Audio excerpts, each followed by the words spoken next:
Hello everyone, this is Ed Park, Managing Director at ATMS Logistics.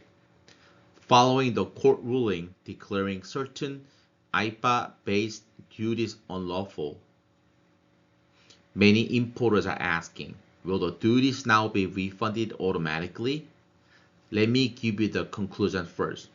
No, refunds are not automatic. Importers must take active action to obtain refunds. Today, I'll walk you through a step-by-step importer action plan. If you are involved in importing into the US, please do not forget to like, subscribe, and turn on notifications as we continue sharing in-depth trade compliance insight. Let's dive into today's topic. Before we start, it is important to clarify that we are discussing the refund, specifically only duties paid under IEEPA. Duties paid under Section 201, 232, 301 are not eligible under this ruling. In order to get IEEPA duty refunded, importers must first verify entry number, entry date, entry line information, and the amount of IEEPA duty paid. Verification can be completed through multiple ways such as ACE Entry Report, CBP Form 7501, which is entry summary provided by your customs broker, or internal company duty payment records. The single most critical factor is entry liquidation status, because as once an entry is liquidated, no further routine corrections are allowed. Liquidation typically occurs 114 days after entry day. U.S. duty refunds are determined not by legal victory alone, but by liquidation timing.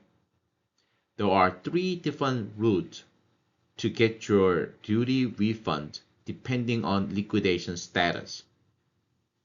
First, if entry is not yet liquidated, by the way, this is the best scenario.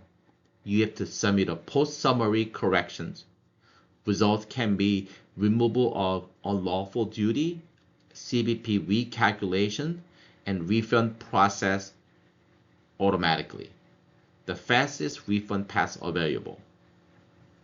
If your entry is liquidated but within 180 days after entry was submitted, then you must file a protest called CBP Form 19. Filing deadline is within 100 days after liquidation. Missing this deadline results in loss of refund right. If more than 100 days after the liquidation, then the difficulty increases significantly. Possible options include litigation at the United States Court of International Trade called CIT, or participating in class action lawsuit. At this stage, involvement of a customs attorney is typically required. Don't forget to immediately provide instruction to your customs broker. Reporters should immediately instruct their customs broker to maintain a separate tracking list for IEEPA entries. Monitor liquidation timelines, and track protest filing deadlines. This is one of the most commonly overlooked operational risks. Historically, U.S. Customs rarely issues automatic refunds. Refunds are generally importer initiated. Refund payments are issued only to the importer of records, or IOR.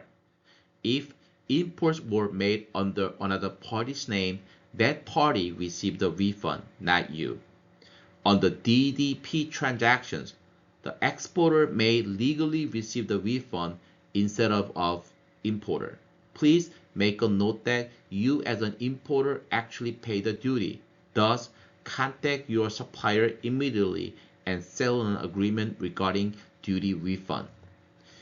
Your finance team should confirm whether the duty were passed on to customers and internal accounting treatment before refund claim.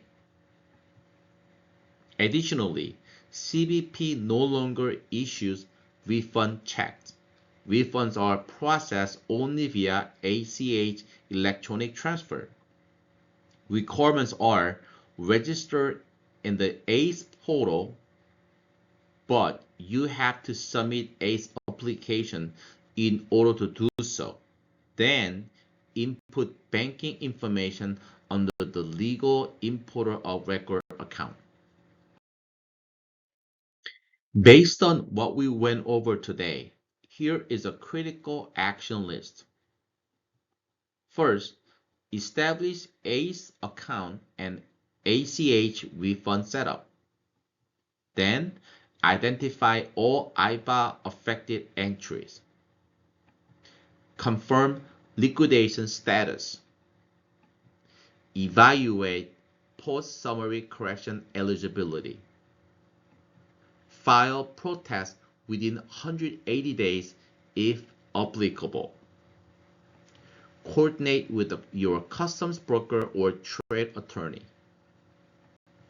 Remember that time is essence here. Act immediately. The invalidation of IEEPA duties does not mark the end of the trade conflict. It marks the beginning of a refund race. Only importers who act quickly will successfully recover cash. We will continue publishing in-depth content covering practical U.S. import compliance topics. Please like, subscribe, and turn on notification. If you have any questions or need assistance, please contact us using the email shown on the screen. We'll be happy to support you. Thank you sincerely for watching, and I look forward to seeing you again in the next video. Have a wonderful day.